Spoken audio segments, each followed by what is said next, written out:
तत्सवितुर्वरेण्यं भर्गो देवस्य धीमहि धियो यो नः प्रचोदयात्।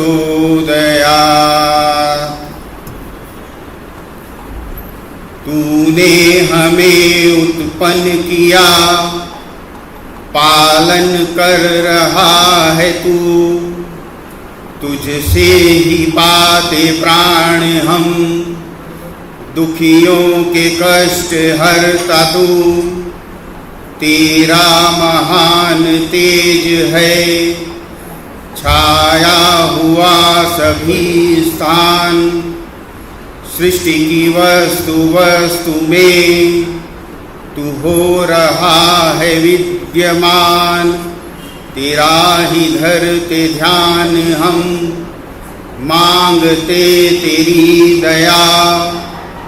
ईश्वर हमारी बुद्धि को श्रेष्ठ मार्ग पर चला, प्रभु हमारी बुद्धि को श्रेष्ठ मार्ग पर चला। आदरणीय मातृशक्ति, आदरणीय सज्जनों एवं हमारे भविष्य, ऐसे हमारे प्यारे बच्चों, विद्यार्थियों, बड़ा सुंदर भजन अभी आपने सुना। ईश्वर को प्रार्थना की जा रही थी कि हे भगवान, आप कुछ ऐसा करना कि मैं आपको नहीं भूल जाऊं। आपने अभी अभी गायत्री मंत्र सुना। गायत्री मंत्र सबको आता है। प्रश्न जब ये होता है कि गायत्री मंत्र को कंठस्थ रखना, याद रखना और उसका अर्थ जानना, इन दोनों में फर्क है। मंत्र का जाप तभी फायदा करेगा जब बोलते बोलते उसका अर्थ हमें पता हो। तो सबसे छोटा छोटा एक वाक्य वाला अर्थ अगर किसी को याद रखना है कि गायत्री मंत्र में क्या है, तो सबसे छोटा इसका अर्थ है, सबसे सरल इसका अर्थ है कि गायत्री मंत्र में हमने परमपिता परमात्मा को ये कहा, प्रभु हमारी बुद्धि को श्रेष्ठ मार्ग पर चला। अगर एक लाइन याद हो गई तो भी बहुत हो गया। फिर धीरे धीरे उससे पहले की जो बातें हैं उनको भी इस हिंदी अर्थ में आर्य समाज में बहुत सुंदर रूप से बताया जाता है। ईश्वर को ये प्रार्थना की कि हमारी बुद्धि को श्रेष्ठ मार्ग पर चला। आप थोड़ा विचार करिए, ये थोड़ी अजीब प्रार्थना नहीं है? जो व्यक्ति ये कह रहा है कि हमारी बुद्धि को श्रेष्ठ मार्ग पर चला, इसका मतलब ये हुआ कि उसके पास बुद्धि तो है। बुद्धि नहीं होती तो बोलता क्या? कहता है हमारी बुद्धि को श्रेष्ठ मार्ग पर चला, मतलब बुद्धि है उसके पास, बुद्धि नहीं है ऐसा नहीं है। बुद्धि मांग नहीं रहा है, वो कह रहा है मेरे पास, लेकिन इसकी दिशा ठीक करना, इसको सही मार्ग पे चलाना। पहली बात ये हो गई, बुद्धिशाली व्यक्ति ही यह प्रार्थना कर रहा है, ये तो निश्चित हो गया, इसके शब्दों से ही निश्चित हो गया। और ये शब्द कहाँ से आए? गायत्री मंत्र कहाँ से आया? तो जवाब यह है कि गायत्री मंत्र तो वेद का मंत्र है, और वेद का मंत्र है इसका अर्थ ये हुआ कि ईश्वर का बना हुआ, ईश्वर प्रेरित है। परम पिता परमात्मा ने जिन 4 ऋषियों को ज्ञान दिया सृष्टि की शुरुआत में, उन 4 ऋषियों ने वेदों की रचना की, तो उसमें कुछ भी ईश्वर विरुद्ध नहीं है, सब ईश्वर प्रेरित है और ईश्वर के द्वारा विधेय किया गया है। जैसा बोला गया है वैसे ये मंत्र है। तो परमपिता परमात्मा ये इशारा कर रहे हैं, ये प्रेरणा दे रहे हैं कि भाई देखो, अपनी बुद्धि के लिए ऐसी प्रार्थना तुम्हें करनी चाहिए, उसको श्रेष्ठ मार्ग पर चलाने के लिए तुम्हें प्रार्थना करनी चाहिए। तो पहली बात ये हुई कि बुद्धिशाली ने ही प्रार्थना की है, बुद्धि तो उसके पास है। और फिर बोलता है कि कि श्रेष्ठ मार्ग पर चलाओ। अब एक और प्रश्न कभी आपके दिमाग में आया हो, अगर ना आया हो तो अभी पैदा करने की कोशिश करिए। बुद्धि खुलती प्रश्न करने से है, दिमाग खुलता है प्रश्न करने से, सिर्फ सुनने से नहीं खुलता, कुछ सोचना पड़ता है, शंका उठानी पड़ती है, प्रश्न की जैसे विद्यार्थी करता है स्कूल में वैसे करना पड़ता है।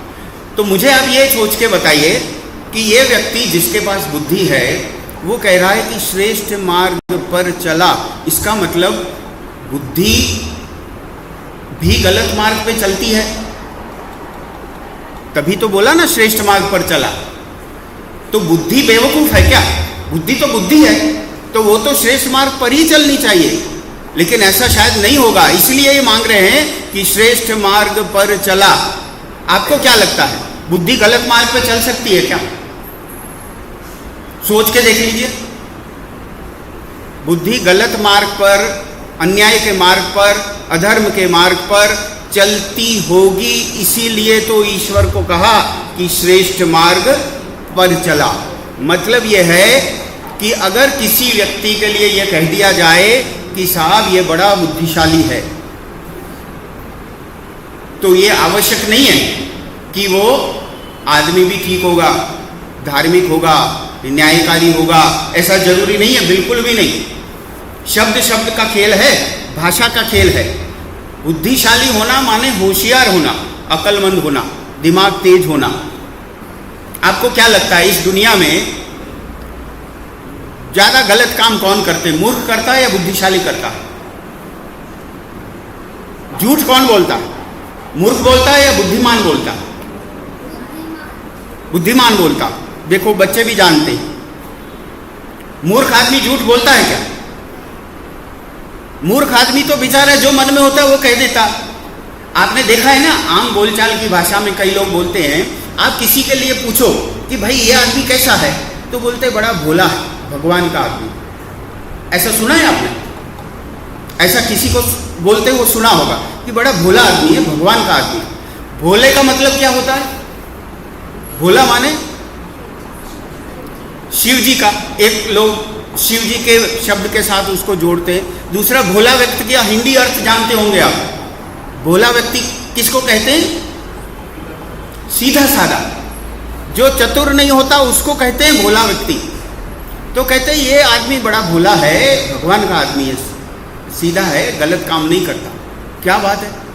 एक तरफ उसको भोला कहा, सामान्य बुद्धि का कहा, सामान्य चतुराई का कहा, फिर कहा सीधा साधा।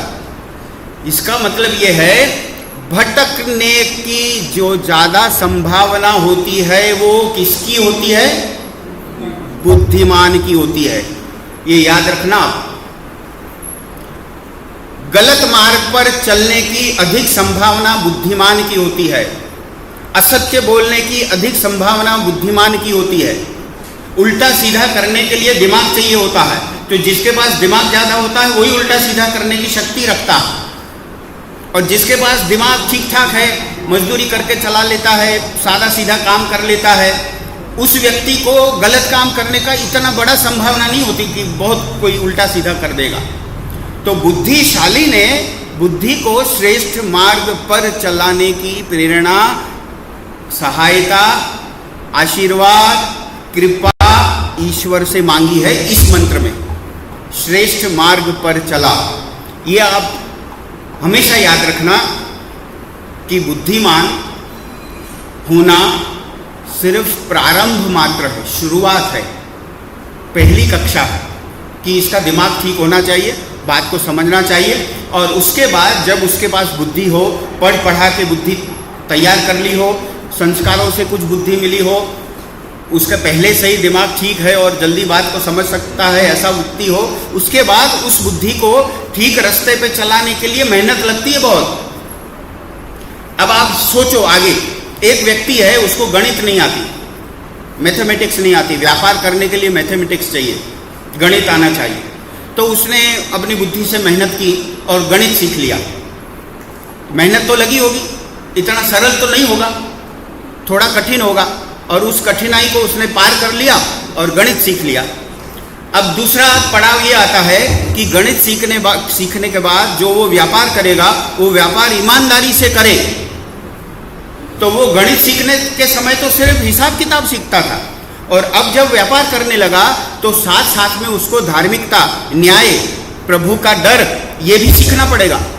तो जब पहला पड़ाव था तब उसको बुद्धि मिली, अब उस बुद्धि को उसे सुबुद्धि के रास्ते पे चलाना होगा, सही रास्ते पे चलाना होगा। बाकी अगर जैसे हमारे बच्चों को सिखाया जाता है, ये छोटे छोटे बच्चे हमारे साथ बैठे हैं, इनको क्या सिखाया जाता है कक्षा में, स्कूल में? वो सिखाते हैं कि देखो पढ़ लिख जाओ, जल्दी से जल्दी ऊंचे से ऊंची डिग्री ले लो और ज़्यादा से ज़्यादा पैसा कमाओ, यही सिखाते हैं ना। ज़्यादा से ज़्यादा जहाँ पैसे मिले वो वाला काम करो।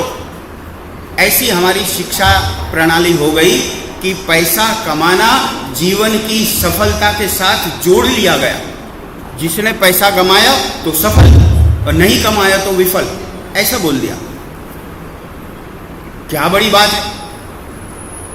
जो स्कूल, जो पाठशाला, जो कॉलेज इस तरह की शिक्षा दे कि पैसा कमाना ही सफलता है, वो पाठशाला नहीं है, वो शिक्षण का स्थान नहीं है, वो तो फैक्ट्री है। लोग, नौकर लोग पैदा हों, पैसे वाले पैदा हों, उसको पैदा करने की एक फैक्ट्री है। वो विद्या देने वाली जगह नहीं है, ईश्वर की तरफ ले जाने वाली जगह नहीं है, ये आप पक्का मान लो। अब घर में बच्चे हैं तो घर में स्कूल तो नहीं खोल सकते, हर व्यक्ति अपने बच्चे को खुद तो पढ़ा नहीं सकता, तो शाला में तो भेजना पड़ेगा, पाठशाला में तो भेजना पड़ेगा। तो पाठशाला में जाएंगे तो वहाँ ऐसा ज्ञान भी मिलेगा जहाँ धार्मिकता कम सिखाई जाएगी या तो नहीं सिखाई जाएगी, और भौतिकता बहुत सिखाई जाएगी। कूद पड़ो, बस मजे लो, पैसे कमाओ और सुखी बनो। तो ऐसे में आपकी हमारी ये अधिक जवाबदारी हो जाती है, एक्स्ट्रा जवाबदारी हो जाती है कि जो खुराक उस बच्चे को पाठशाला में नहीं दी जा रही वो आप दो घर में, और अगर आप नहीं दे रहे हो तो फिर आपने बच्चे बिना सोच समझ के पैदा कर लिए। ये आप समझ लो, जान लो। ईश्वर ने आपको संतान दी थी आपसे बेहतर व्यक्ति समाज को देने के लिए, ये एक कंडीशन है।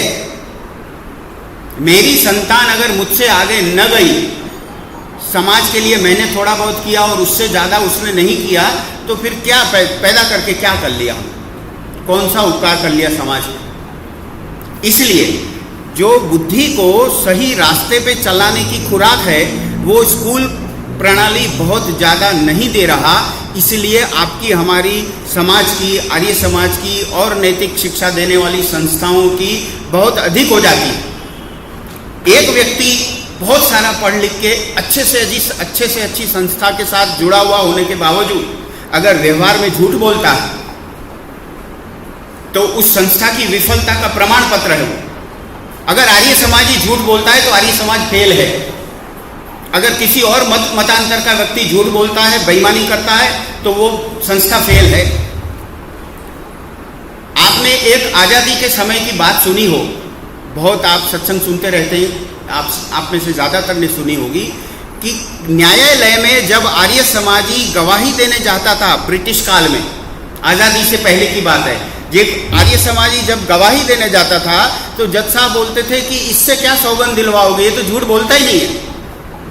ऐसी उनकी पहचान होती थी कि आर्य समाजी है, दयानंद जी का है व्यक्ति है, ये झूठ नहीं बोलेगा, ये सच बोलेगा। तो खाना पूरी के लिए उससे भले शपथ दिलवा दो, लेकिन उस शपथ को जज साहब बोलते थे, ब्रिटिश जज साहब, की इसको जरूरत ही नहीं है, ये सच ही बोलता।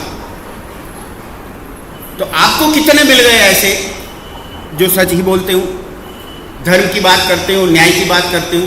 नहीं मिले तो फिर भवन बढ़िया हो गए, लेकिन स्कूल कितना भी महंगा हो, बड़ी फीस वाला हो, लेकिन बच्चे को शिक्षा नहीं मिली तो वो फेल माना जाता।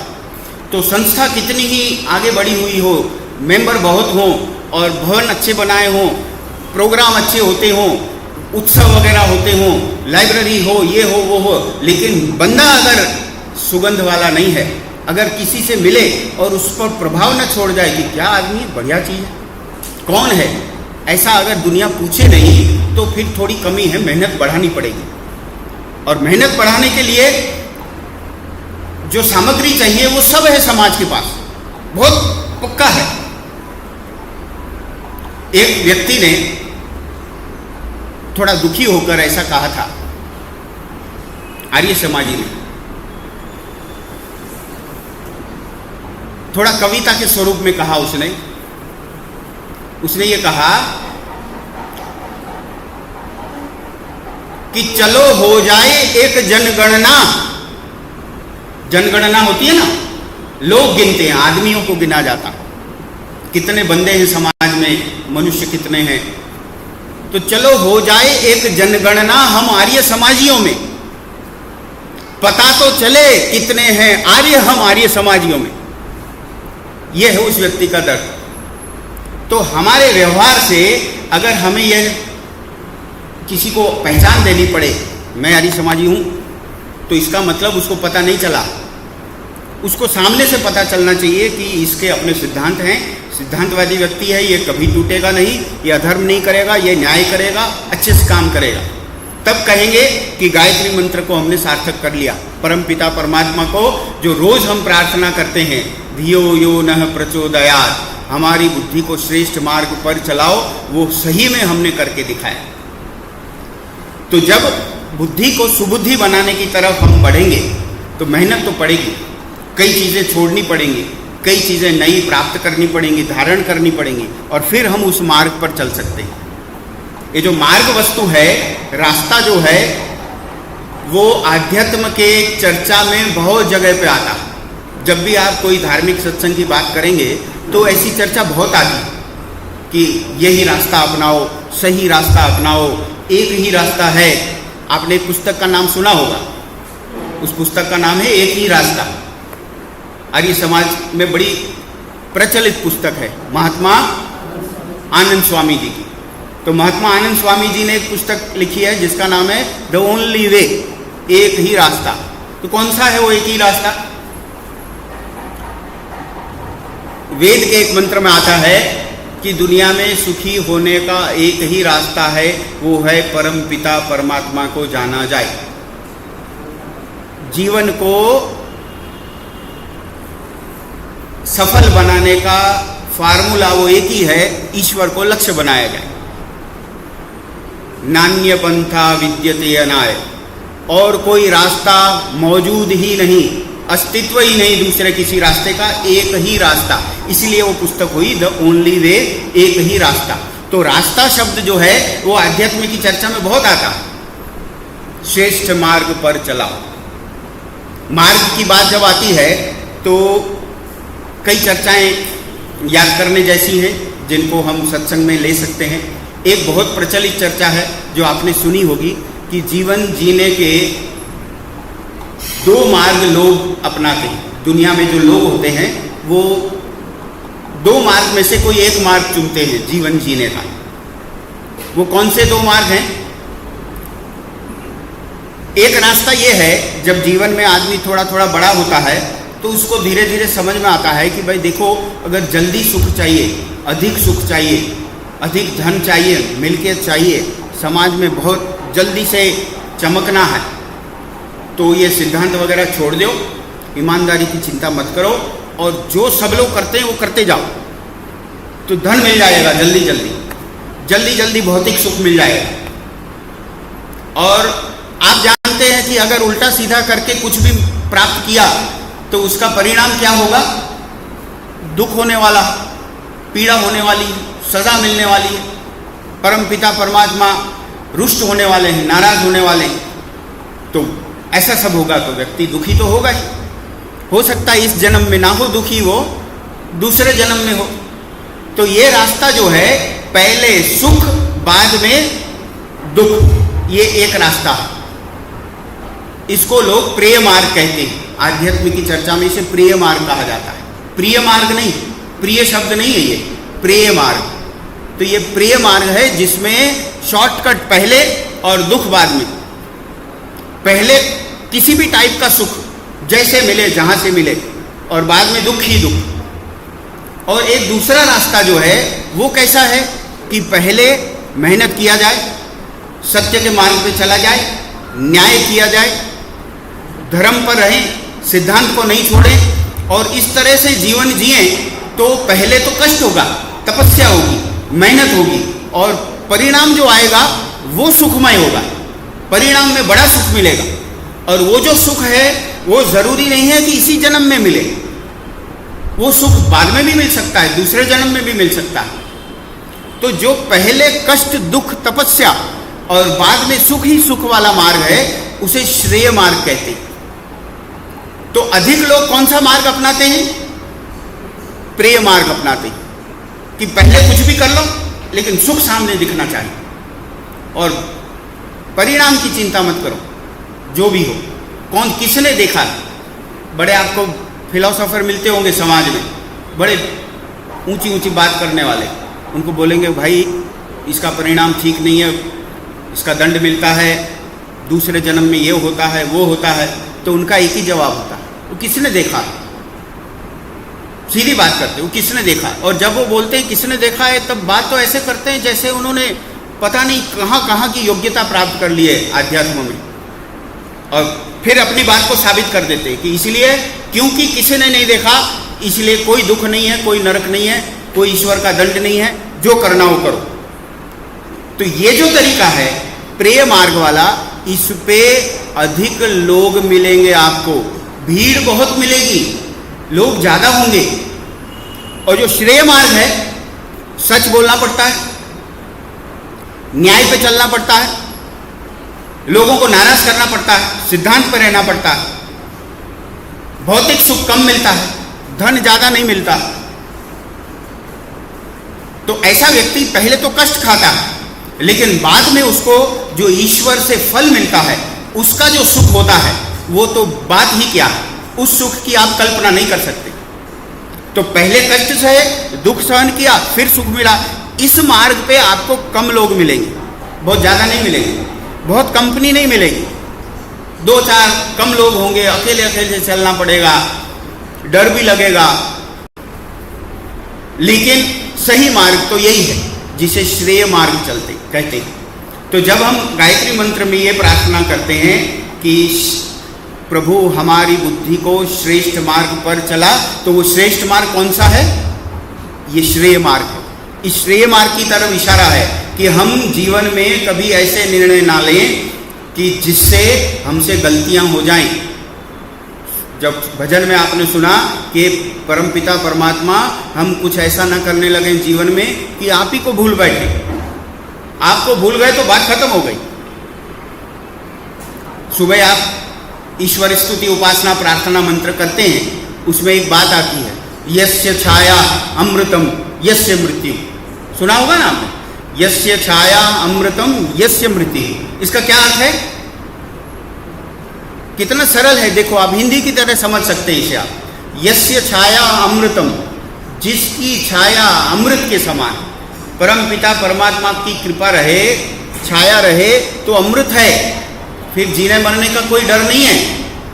और अगर वो छाया गई तो मृत्यु के समान है, वो जिंदा आदमी भी मरे हुए जैसा है जिस पे परम पिता परमात्मा की छाया नहीं है, कृपा नहीं है। ये रोज तो बोलते हैं सुबह, यस्य छाया अमृतम यस्य मृत्यु। तो अगर मैं बड़ा धनवान हूँ, स्वस्थ हूँ, दिखने में बढ़िया हूँ, समाज में बहुत लोग मुझे पूछते हैं, लेकिन काम मेरा ठीक ठाक नहीं है, तो समाज की कितनी भी छाया मेरे ऊपर रहे, ईश्वर की छाया नहीं है। और अगर ईश्वर की छाया नहीं है तो बस खा पी के जीवन खत्म कर रहा हूँ। ये मशीन अच्छी मिल गई पिछले जन्म के कर्मों के कारण, तो चल रही है, अब चलते चलते खत्म होगी, पैसा जमा तो किया नहीं दूसरे जन्म के लिए, तो उसके बाद समझ लो तैयारी रखनी है दूसरी योनियों में जाने की। तो अगर हमने श्रेय मार्ग से चूकने की भूल कर दी तो समझ लो जैसे पहाड़ी से कोई पत्थर गिरता है, फिर उसका कोई कंट्रोल नहीं होता। पहाड़ी से जो पत्थर गिरता है उसको अच्छे पहाड़ी भी नहीं रोक पाते, वो कहीं से भी डगमगा के गिर गिरा के खाई में ही जाएगा। तो उस खाई से अगर बचना है तो हमें श्रेय मार्ग लेना पड़ेगा और प्रेय मार्ग को छोड़ना पड़ेगा। जब हम छोटे थे तो हमें लगता था कि भाई इतनी सत्संगबाजी क्यों करनी पड़ती है, इतना ज्ञान देना पड़ता है, लोग समझदार हैं, खुद ही अपना ठीक ठाक करते होंगे, कौन चाहेगा कि मेरा खराब हो, मेरा बुरा हो, तो अधर्म क्यों करेगा, गलती क्यों करेगा। लेकिन फिर धीरे धीरे क्या समझ में आता है, जब समाज में देखना सुनना शुरू करते हैं तो पता चलता है कि सब कुछ जानते हुए भी व्यक्ति क्या करता है, गलत मार्ग पे जाता है, उल्टा काम करता है, अन्याय करता है। जानते हुए भी अन्याय करने का एक बहुत प्रचलित वाक्य आपने सुना होगा साहित्य में, अगर थोड़ा कोशिश करो तो याद आ जाएगा। हमारे आपके साहित्य में किसी एक पात्र ने कहा था कि मुझे सब पता है कि मैं जो कर रहा हूं वो गलत है, लेकिन इस गलत काम को मैं छोड़ नहीं सकता। ऐसा किसने कहा था? दुर्योधन ने कहा था। महाभारत में ये वाक्य है। वो कहते हैं कि ऐसा नहीं है कि मैं नहीं जानता अन्याय क्या है। ये बड़ी इंपॉर्टेंट चीज है, आप सुनना इसे ध्यान से। दुर्योधन कहते हैं कि ऐसा नहीं है कि मैं नहीं जानता कि अन्याय क्या है, लेकिन मेरी मजबूरी है कि मैं अन्याय छोड़ नहीं सकता। और ऐसा नहीं है कि मैं ये नहीं जानता कि न्याय क्या है, लेकिन मेरी मजबूरी है कि मैं न्याय कर नहीं सकता। ऐसा उसने कहा। मनोविज्ञान का कितना बड़ा वाक्य बता दिया।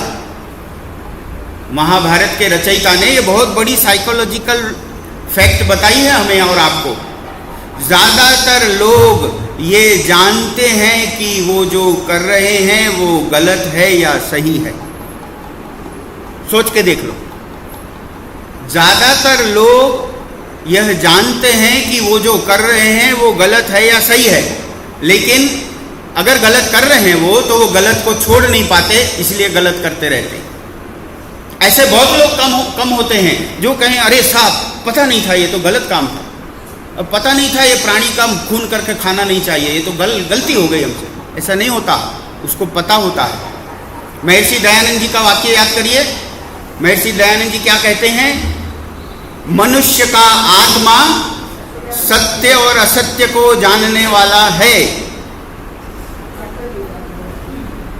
हठ और दुराग्रह के कारण वो सत्य को अपनाता नहीं और असत्य का त्याग करता नहीं।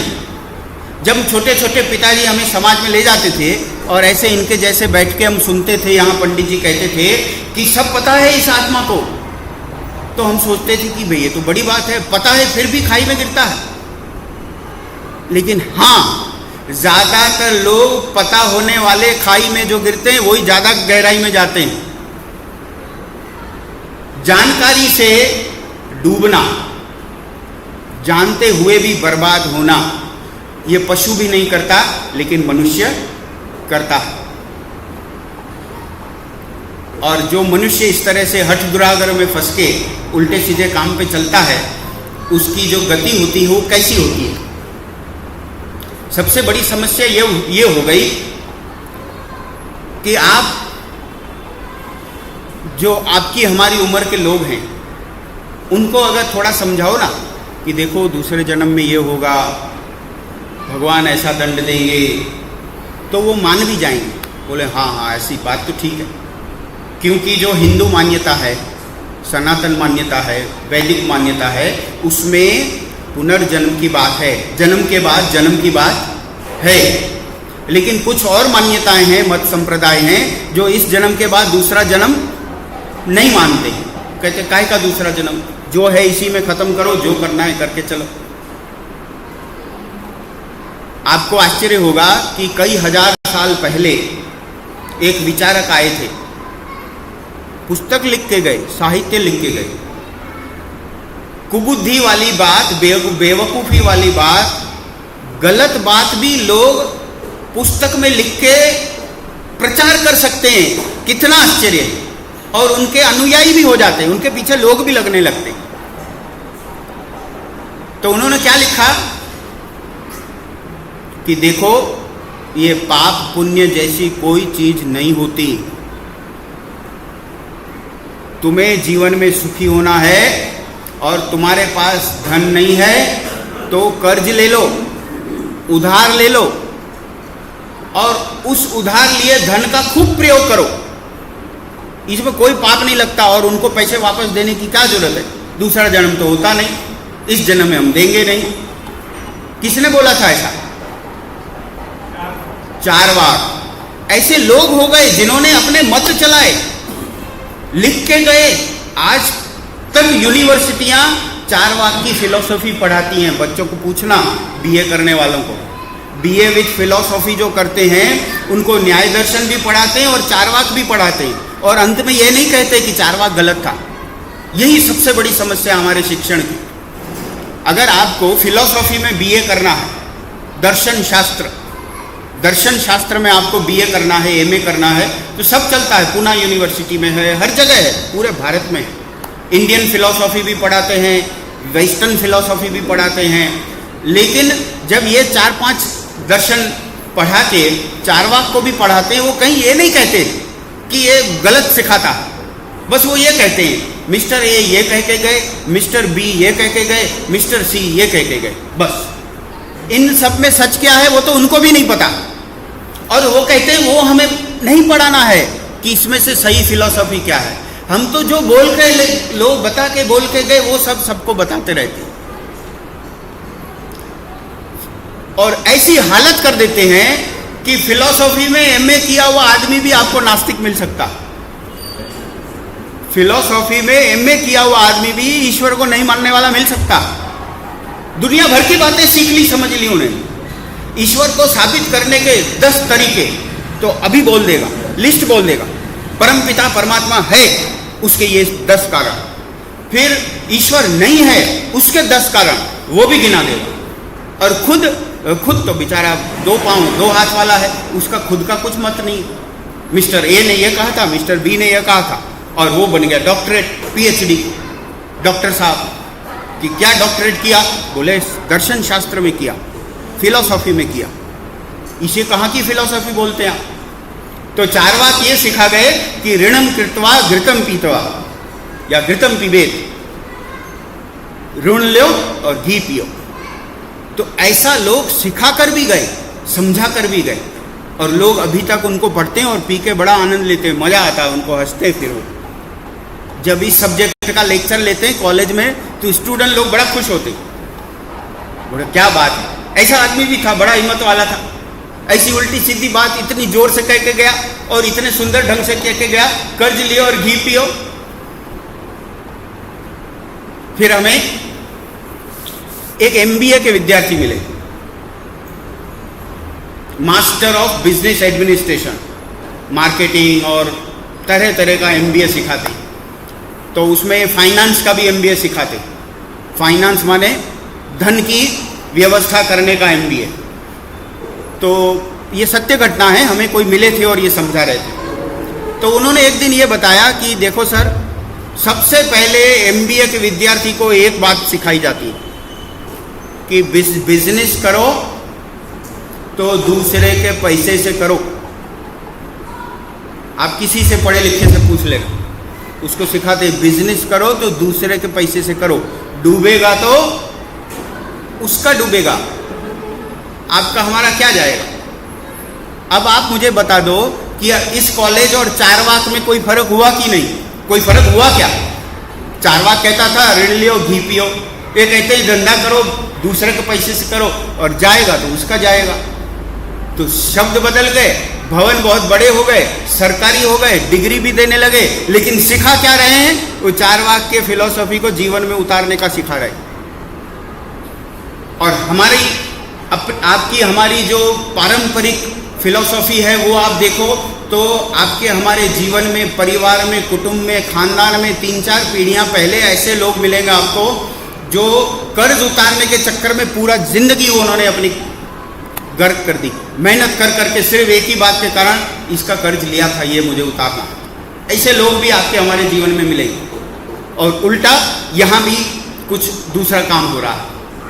तो इसलिए कुमार्ग पर चलाने के लिए जो प्रेरक तत्व हैं वो गली गली में फैले हुए हैं। आप सुबह से घर से बाहर निकलते हो तो जगह जगह आपको भटकाने वाले लोग मिलते रहेंगे, उल्टा सीधा सिखाने वाले लोग मिलते रहेंगे। और सुमार्ग पर चलाने के लिए, सही मार्ग पर चलाने के लिए कम जगह मिलेंगी, बंदे भी कम होंगे, वहाँ लोग भी कम होंगे, और आपको खुद वहाँ जाना पड़ेगा।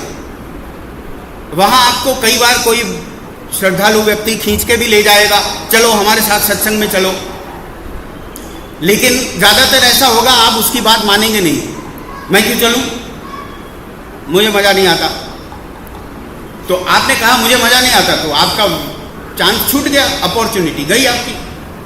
स्वामी श्रद्धानंद जी के जीवन के बारे में अगर पता हो आपको कि स्वामी श्रद्धानंद जी के पिताजी महर्षि दयानंद को कई वर्षों से सुनते थे, स्वामी श्रद्धानंद जी से भी पहले से सुनते थे, और स्वामी श्रद्धानंद नहीं सुनते थे जब उनका पहले का नाम था, बैरिस्टर थे, वकील थे और अलग सा उनका जीवन था। वो कहते थे ये ऐसे साधुओं के चक्कर में हम नहीं आते। तो पिताजी समझा समझा के थक गए। लेकिन एक बार उन्हीं के नगर में स्वामी जी आए थे, तो श्रद्धानंद जी बड़ी पिताजी की कही हुई बात को टाल नहीं पाए और मान गए। तो उनके साथ चल पड़े, स्वामी जी को जाके सुना, और जब सुना तो उनको लगा कि ये क्या आदमी है। जीवन में पहली बार उनको ऐसा महसूस हुआ कि किसी ने हिला के रख दिया।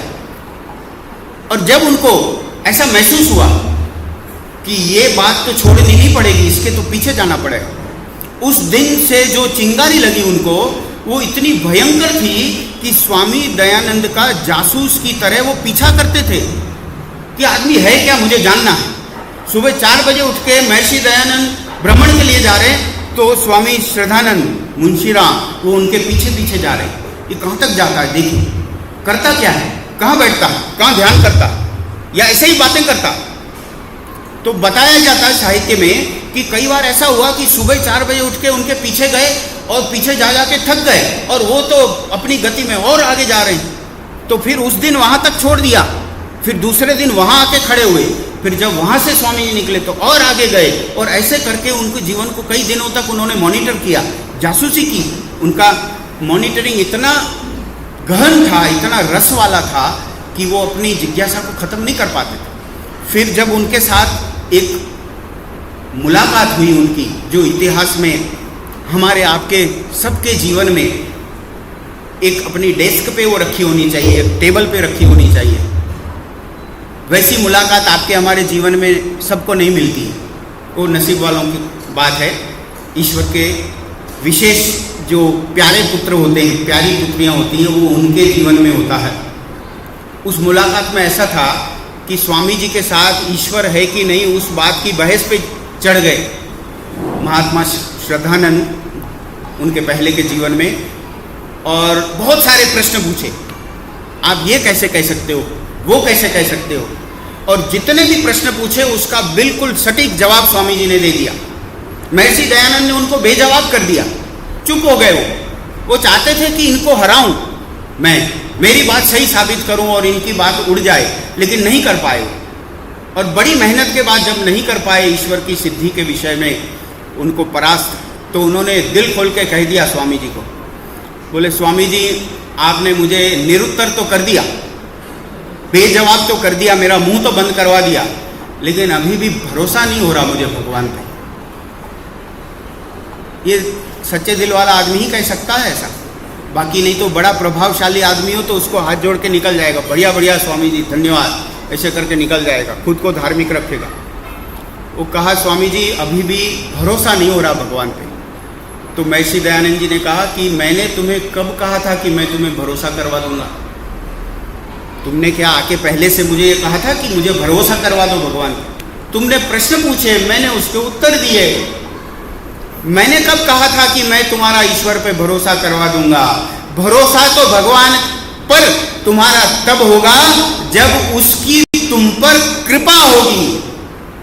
ये जवाब था महर्षि स्वामी दयानंद। सर, इस जवाब में जीवन की फिलॉसफी छुपी हुई है। इसको अगर भूले हम तो एक रत्न भुला दिया हमने, एक मणि खो दिया हमने, ऐसा हो जाए। भरोसा तो तब होगा जब उसकी तुम पर कृपा होगी।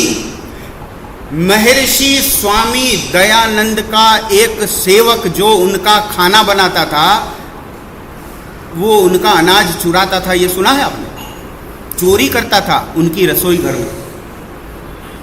किसके वहां चोरी करता था? महर्षि स्वामी दयानंद जी के साथ रहते हुए, उनके घर में रहते हुए, 24 घंटे उसके सामने रहते हुए उनकी चोरी करता था। कमाल है।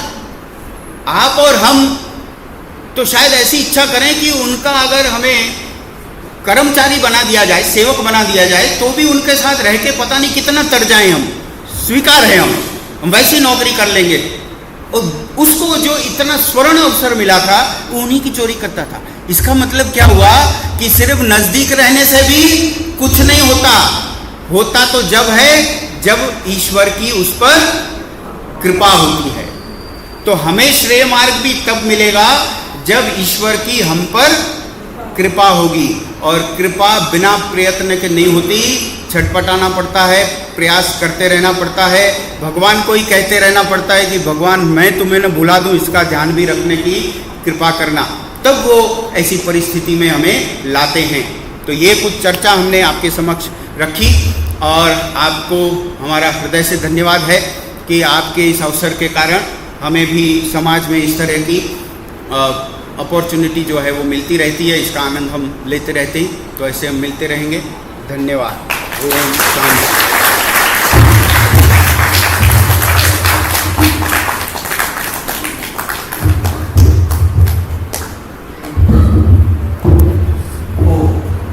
आदरणीय श्रीमान अशोकलाल लोकरानी जी का बहुत बहुत धन्यवाद। उन्होंने बहुत सरल शब्दों में आज अपना व्याख्यान रखा, और पहले भी उनका एक बार व्याख्यान हुआ है बहुत सरल शब्दों में।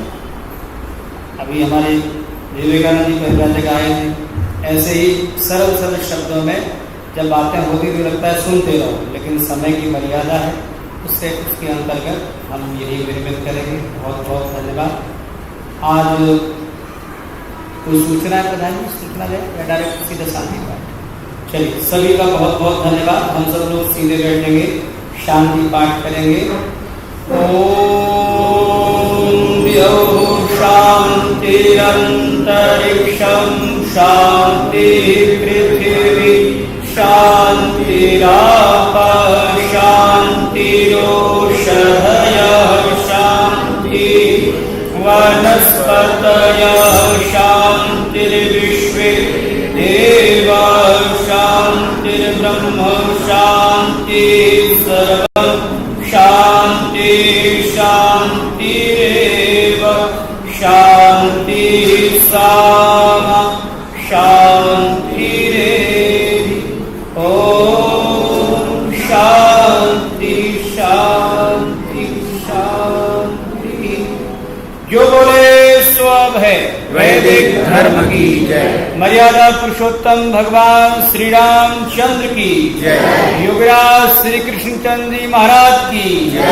ब्रह्मर्षि गुरुवर ब्रजानंद की जय। ईश्वर देव दयानंद की जय। स्वामी श्रद्धानंद की जय। छत्रपति शिवाजी महाराज की जय। देश पर बलिदान होने वाले वीर और वीरांगनाओं की जय। भारत माता की वेद की ज्योति जलती रहे। ओम का झंडा ऊंचा रहे। संसार के श्रेष्ठ पुरुषों सभी को दो वैदिक ध्वनि।